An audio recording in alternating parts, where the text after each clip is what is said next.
మత్తయి సువార్త 13వ అధ్యాయము 22వ వచనం అందరం కలిపి చదువుకుందాము. పేజీ సంఖ్య 14 క్రొత్త నిబంధనలో. ముండ్ల పొదలలో విత్తబడిన వాడు వాక్యము వినువాడే గాని ఐహిక విచారమును ధనమోసమును ఆ వాక్యమును అణచివేయును గనుక వాడు నిష్ఫలుడగును. ఐహిక విచారాలు, ధనమోసం ఇవి మనం వాక్యంలో ఫలించకుండా చేస్తాయి. వాక్యం అందరికీ వస్తూ ఉంటుంది, ఒకే వాక్యం. కొంతమంది కొత్తవారు వాక్యాన్ని విని వారి హృదయంలోకి వెళ్ళక మునిపే సాతాను తీసుకెళ్తుంది ఆ వాక్యాన్ని.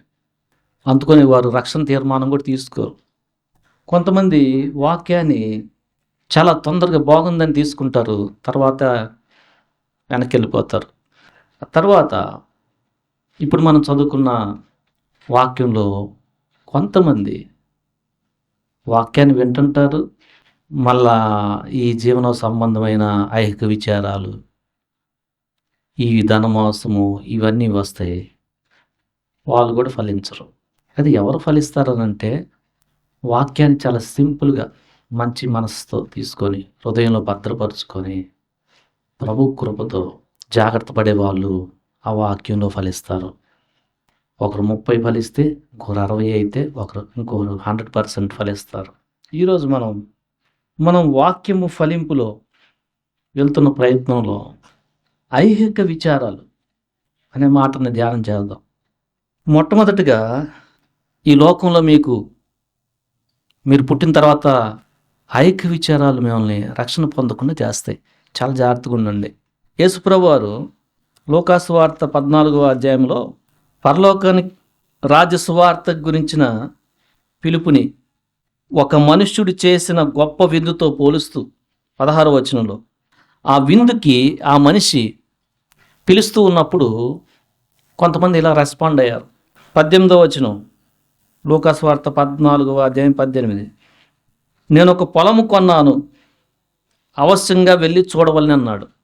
ఈయనకి ఏ విచారం అంటే పరలోక రాజ్య సువార్తని అంతా సిద్ధమైపోయింది, విందు వచ్చి భోంచేయ్యా అంటే ఈయన ఈ లోకంలో పుట్టిన తర్వాత వచ్చిన వాటిలో కూరుకొని పోయాడు. ఇంకా మనసంతా కాదు, పొలం పనులు చేసుకోవాలి నేను అన్నాడు.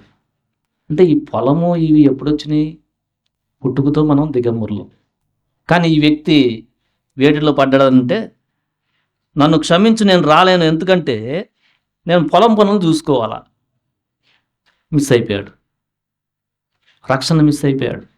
ఇంకొక ఆయన చెప్తున్నాడు 19లో, మరి ఒకడు నేను 5 జతల ఎడ్లు కొన్నాను, వాటిని చూసుకోవాలన్నాడు.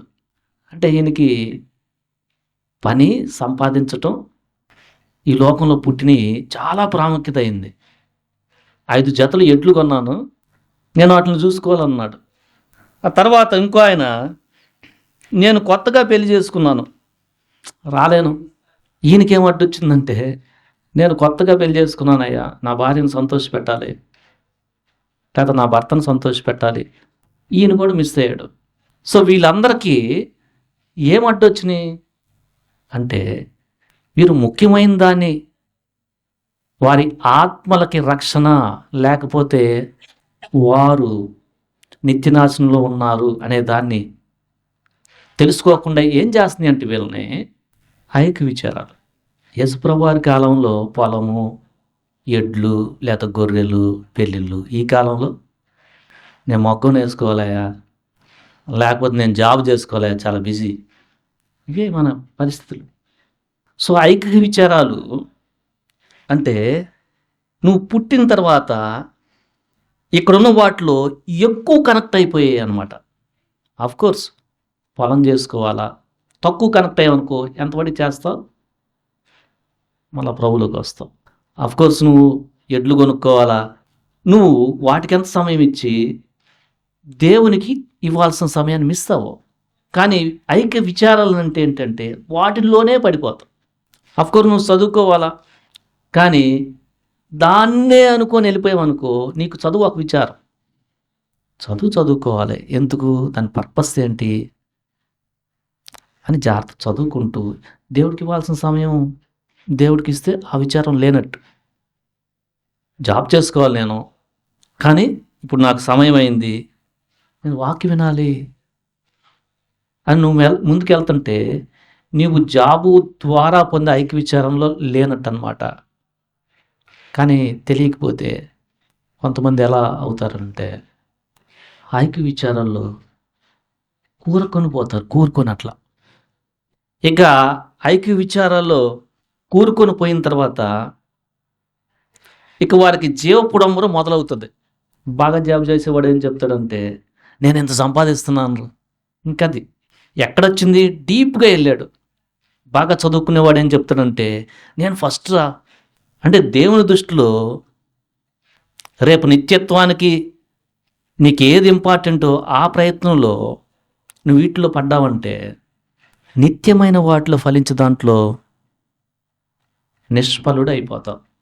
ఐక్య విచారాలు మనం యోహాన్ రాసిన మొదటి పత్రికలో 2వ అధ్యాయంలో 15వ వచనం చదవండి.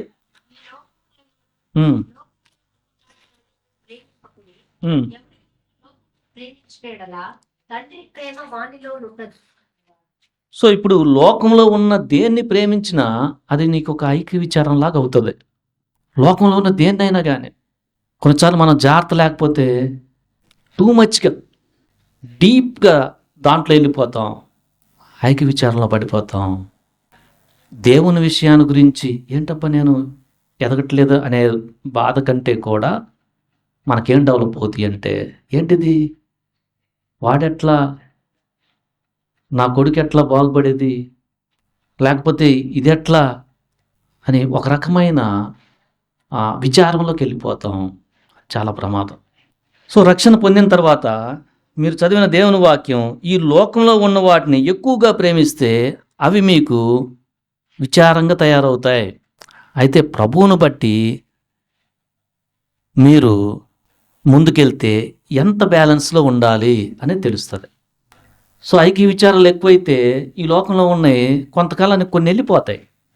మనం ఒకరిని డెప్త్గా దేవుని కంటే ఎక్కువగా ప్రేమించామనుకో మనిషి కొన్నిసార్లు ఉండడు ఈ భూమి మీద. మనకేం క్రియేట్ అవుద్ది అప్పటి నుంచి? చాలా ఏంటబ్బా అయిపోయింది, అంతా అయిపోయింది, ఇలాంటివి ఫలింపకుండా మనల్ని చేస్తాయి. యేసుప్రభువు మత్తయి సువార్తలో కూడా మీరు పరలోక రాజ్యాన్ని నీతిని ముందు వెతకండి, నేను జాబ్ వచ్చిన తర్వాత నమ్ముకుంటాను ఒకడు. ఇంకొకడు చాలా కండిషన్ పెడతాడు, నాకు ఇది చేస్తేనే నేను నమ్ముకుంటా. ఏంటి అజ్ఞానం. అసలు నువ్వు చేస్తే అసలు నమ్ముకుంటే వచ్చేది నీకా లేకపోతే దేవుడికా? కానీ పాపంలో పతనమైన మానవుడి పరిస్థితి ఏంటంటే అజ్ఞానం. దేన్ని ఎతకాలో, దేనికి మొదటి స్థానం ఇవ్వాలో దేవుని గురించి మనం ఆలోచించే చింత లేకుండా మనం ఈ లోకంలో వాటిలో మనల్ని అజ్ఞానులుగా చేసి ఈ పాప స్వభావం మనల్ని లోపరుచుకుంటుంది. అందుకని రక్షణ పొందిన మీరు చాలా జాగ్రత్తగా ఉండండి. యవ్వన కాలంలో సంసోను చాలా బలవంతుడు, విచారంలో పడిపోయాడు. శరీరాశ. అంత బలవంతుడు ఒక స్త్రీకి పడిపోయాడు. ఆయన ఆలోచన అంతా అక్కడే ఉండిపోయింది. దేవుడు ఎన్నుకున్న ఆ వ్యక్తి ఈ స్త్రీ వల్ల ఏమైపోయాడంటే పతనం అయిపోయాడు. ఆ స్త్రీ ఆయన మోసం చేసి తనకి బలము ఎందులో ఉందని లాలించి తెలుసుకొని శత్రువులకు చెప్పేసింది. శత్రువులు ఆయన పట్టుకొని పోయారు. చాలా జాగ్రత్త. ఏంటిది ఆయనకు వచ్చిన ఐక్య విచారం? ఒక ఆమెనే ఇంకంతే, ఈమె లేకపోతే ఇంకవదు నా పని. చాలా జాగ్రత్తగా ఉండే. కొన్నిసార్లు కుటుంబాల్లో కూడా క్రియేట్ అవుతాయి. ఈమె దేవుని కంటే ఈయనే అన్నావు అనుకో, మానవుడు కొన్నిసార్లు చివరిదాకా నీతో ఉన్నాడు. నిత్యము నీతో వచ్చేది నీ దేవుడే. సో మనం ఐక్య విచారాలు చాలా జాగ్రత్తగా ఉండాలి. యేసుప్రభువు వారు చెప్పారు, ఈ ఐక్య విచారాలు నా రెండో రాకడ గురించి ఆలోచింపకుండా చేస్తాయి. లూకాసు వార్త 21వ అధ్యాయం 34 చదవండి.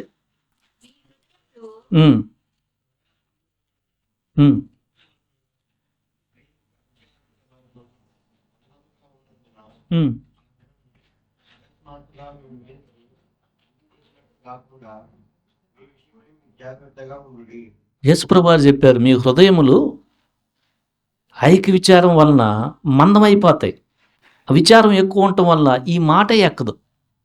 మాట వింటారు, కానీ ఐక్య విచారం బాగా ఎక్కువైందంటే అసలు మాట లోపలికి వెళ్ళదు. అసలు రక్షణ పొందిన నీకు ఈ లోకంలో ఉన్న ఐక్య విచారాలు ఎలా ఎలా ఉన్నాయి, ఎలా బ్యాలెన్స్ చేసుకుంటున్నావు? ప్రతి ఒక్కరికి ఆలోచన ఖచ్చితంగా ఉంటుంది, ఏంటది ఎట్లా పనిచేస్తే ఎలా. కానీ డీప్గా వెళ్ళిపోతున్నావా, అది నీకు ఒక విచారం లాగా అవుతుంది. నువ్వు చదువుకోవాలా, డీప్కి వెళ్ళావా, అఫ్కోర్స్ బాగా చదువుకో, కానీ అది నిన్ను దేవుని దగ్గర కంటే దూరం ఇస్తా ఇంకెక్కడ తీసుకెళ్తుందా? నీ ప్రవర్తన మార్పు వచ్చేస్తుంటుంది, స్లోగా మార్పు వచ్చేస్తుంది. నీకది అప్పుడే తెలియదు, కానీ కొన్ని సంవత్సరాల తర్వాత చాలా డిఫరెంట్గా వెళ్ళిపోతాం. అఫ్కోర్స్ చదువుకోవాలా. సో మన జీవితంలో ఏమి తింటామో, ఏమి తాగుతామో, రేపటి గురించి చింత ఏమన్నా ఉంటుందా? ప్రభు చెప్తున్నాడు, అసలు రేపు ఉంటామో లేదో, రేపటి దినం దాని గురించి చింతిస్తుంది. మీరు పరలోక రాజ్యం నీతిని వెతకండి, అప్పుడు మీకు అన్నీ వస్తాయని చెప్తున్నాడు. ఆయన మిమ్మల్ని గురించి చింతిస్తున్నాడు, మీ చింత ఆయన మీద అయ్యింది అంటున్నాడు. సో రక్షణ పొందిన నీవు ఈ చింతల్లో, ధన మోసంలో కూడా కూరుకొని పోయావా? చాలా కేర్ఫుల్గా ఉండు. ధనము ఎక్కువ మంది ఇన్బ్యాలెన్స్ అయ్యే దాంట్లోనే ధన మోసం. ఈ లోకంలో మనం బతుకుతానికి మనకు ధనం అవసరం. రక్షణ పొందని వారు కొంతమంది ఎలా మాట్లాడతారంటే, ధనమే కదరా కాపాడేది అనేస్తారు. అట్లాంటి చింతలోకి వెళ్ళిపోయావా? రక్షించబడి కూడా, లేకపోతే ధనాన్ని కంట్రోల్ చేస్తూ నేను చెప్పినట్టు అది వినాలా, అఫ్కోర్స్ నేను చెయ్యాలి, ఎందుకంటే ధనం లేకపోతే నాకు, బట్ అది కాదు నన్ను కంట్రోల్ చేసేది. లేకపోతే నీకు ఒక పూట వెళ్ళకపోతే జాబ్కి, అరే శాలరీ మిస్ అయిపోయామే, వెళ్ళిపోతావు డెప్త్గా. ఎందుకంటే నీకు వాళ్ళు, అమ్మ రేపు రామ్మా ఎక్స్ట్రా చేసావనుకో ఇంకో డబ్బులు ఇస్తాం అన్నారనుకో, కొంతమంది దేవుని వదిలేస్తారు, బ్యాలెన్స్ అవ్వలేరు. అలాంటి పరిస్థితుల్లో కానీ ఉన్నావంటే నువ్వు ధనమోసంలో ఉన్నట్టు. మామూలుగా జాబ్ చేసుకోవాలా, సంపాదించాలా, దేనికి ఖర్చు పెట్టాలా, ఇదంతా ఉండాలి. కానీ ధనం మోసంలో పడే వాళ్ళు ఎలా తయారవుతారంటే, అన్యాయం చేసైనా సంపాదించాలా, లేకపోతే మొత్తం, కొంతమంది అన్యాయం చేసి కూడా సంపాదించరు, మొత్తం సమయం దానికే ఇవ్వాలి. నేను ఎందుకంటే నా గోలు కోటి సంపాదించాలా. వీళ్ళేం పాపం చేసినట్టు ఏం కనపడరు, బట్ వాళ్ళ సమయం మొత్తం టోటల్గా దేవుని వాక్యం చదువుకోవటం ఏముండదు. మొత్తం ఇంకోటి ఎట్లా చేయాలా, దీన్ని ఎట్లా పెట్టాలా, దీన్ని దేనిలో ఇన్వెస్ట్ చేయాలా, దాన్ని దేనిలో చేయాలా, దీంట్లోనే ఉంటారు. అఫ్కోర్స్ ఇన్వెస్ట్ చేయాలి, కాకపోతే వాళ్ళు ధనం మోసం వల్ల ఆ టోటల్గా బ్యాలెన్స్ తప్పిపోతారు. చాలా జాగ్రత్త. రక్షణ పొందని నీవు ఎలా ఉన్నావు? ఇంకా ఇక్కడ ఇక్కడ ఇక్కడ పుట్టినట్లోనే, అంటే నువ్వు పుట్టిన తర్వాత ప్రతి మనిషిని కూడా నువ్వు చూస్తుంది, కానీ నువ్వు దిగంబరిగా వచ్చావు నీ తల్లి గర్భంలో నుంచి అని తెలుస్తుందా? యేసుప్రభు రక్షణ సువార్త నీకు వచ్చినప్పుడు, అమ్మో దీంట్లోకి వెళ్తే ఎట్లా, మనుషులు భయపడుతున్నావా? నువ్వు ఈ విచారంలో ఉన్నావు. ఏంటంటే నువ్వు పుట్టినప్పుడు ఎవరు లేరు, కానీ నీకు అది చాలా జాగ్రత్త ఉండాల. లేకపోతే నువ్వు మనుషుల యొక్క విచారంలో ఉన్నావు. ఏంటంటే నీ ఘనత కావాలా, నీకు మనుషుల ఘనత, దేవుని యొక్క ఆయనతో ఉండే ఆ రాజ్యానికి వెళ్ళే దాంట్లో కూడా అడ్డు వస్తుందేమో. చాలా జాగ్రత్తగా చూసుకో.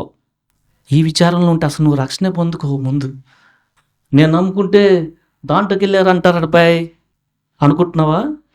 ఇది ఒక విచారం. నువ్వు డీప్గా ఆలోచిస్తే నువ్వు పుట్టినప్పుడు లేవు ఇవి.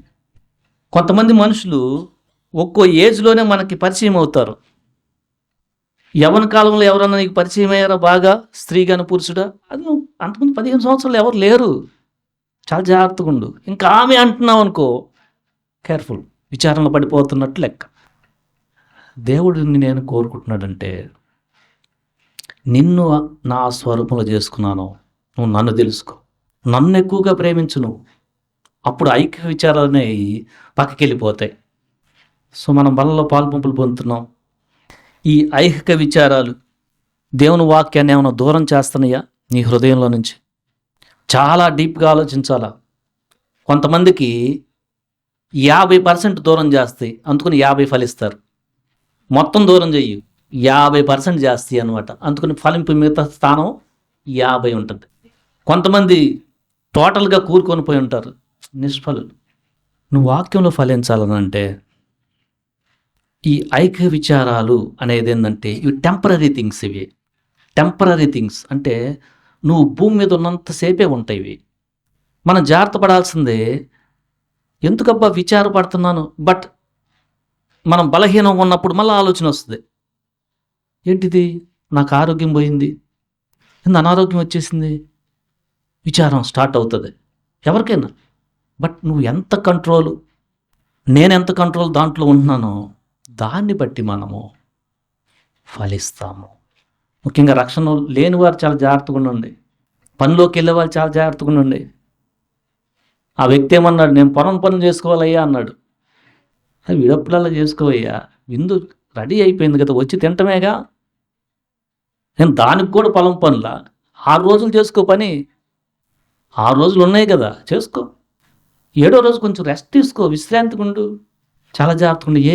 ఇంకా రక్షణ పొందకుండా మీకు ఏ విచారం అడ్డు వస్తుంది? మీరు పరలోక రాజ్య సువార్తను మిస్ అయ్యారనంటే మీ ఆత్మ నాశనానికి వెళ్తుంది. రక్షణ పొందిన మనం, యేసుప్రభువు వారు చెప్పారు, మన పరలోకపు తండ్రికి అన్నీ తెలియను. కాకులను విచారించండి, గడ్డి పువ్వు కంటే కూడా సొలొమోను వైభవం వాటిలా కూడా లేదు. మీ పరలోకపు తండ్రి అన్ని జీవుల గురించి విచారం చేస్తున్నాడు, ఆలోచన చేస్తున్నాడు. మిమ్మల్ని గురించి ఇంకెంత చక్కగా ఆలోచిస్తాడు. మీకేంటి ఈ విచారాలు? మీరు మొట్టమొదటిగా నా మాట విని ఆ మాట వైపు వెళ్ళండి.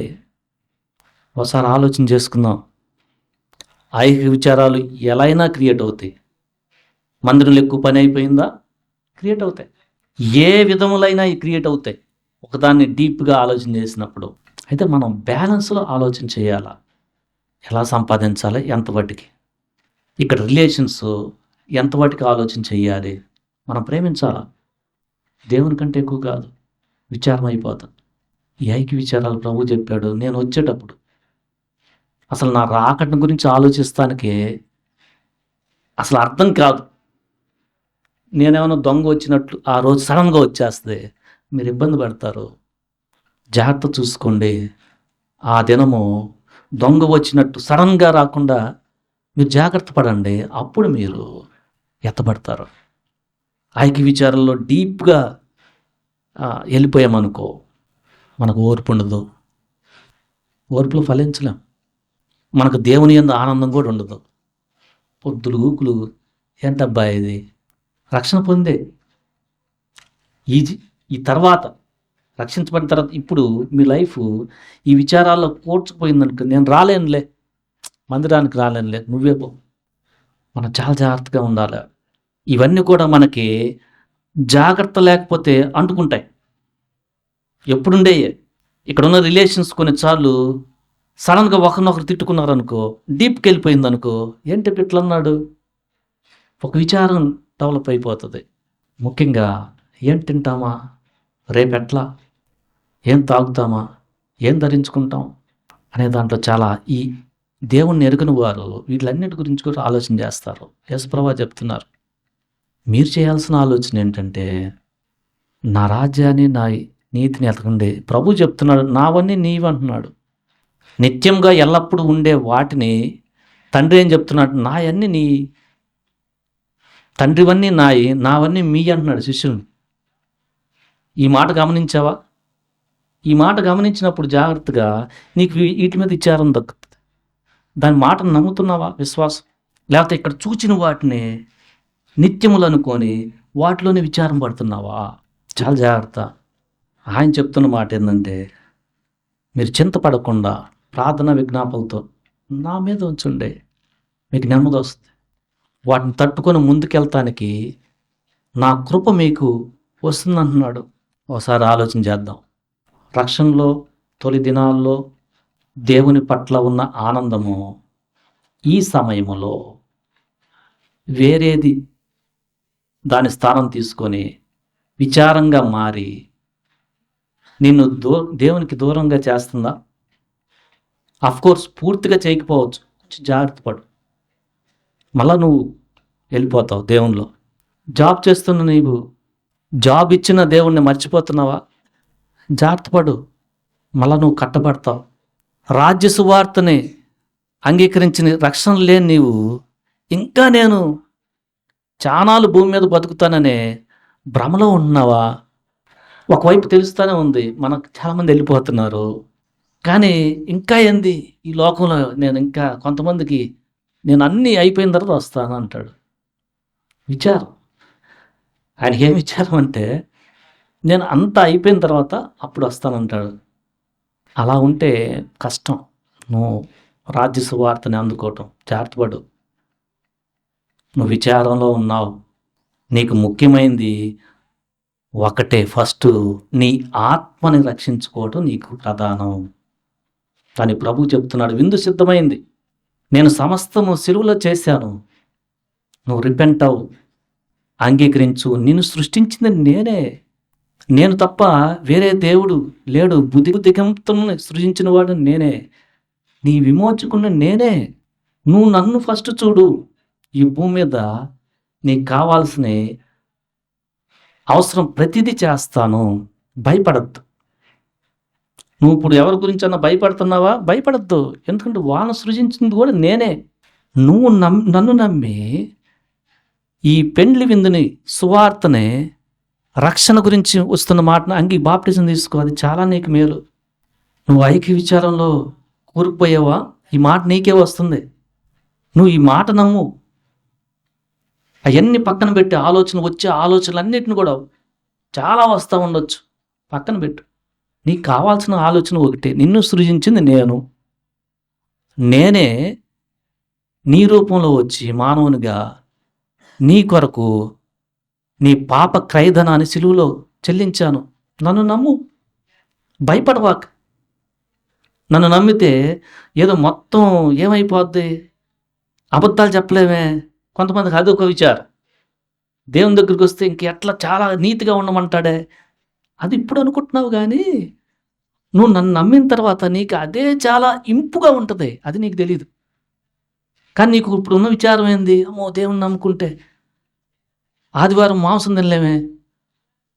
ఒక ఆయనకి ఆ విచారం, దేవుని నమ్ముకుంటే ప్రతి ఆదివారం వెళ్ళాలా, నేను ఎట్లా కుదురుతుంది అంటే మొత్తం ఇక్కడ క్రియేట్ అయిన దాంట్లో టైప్ అయిపోతున్నారు.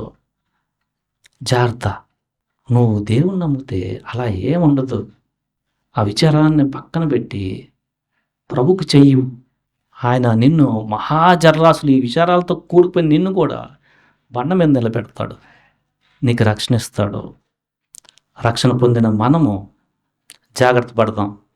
ఈ ఐక్య విచారాల్లో మనం వాక్యంలో మనల్ని ఫలింపలేకుండా చేస్తున్నాయా? జాగ్రత్త పడతాం.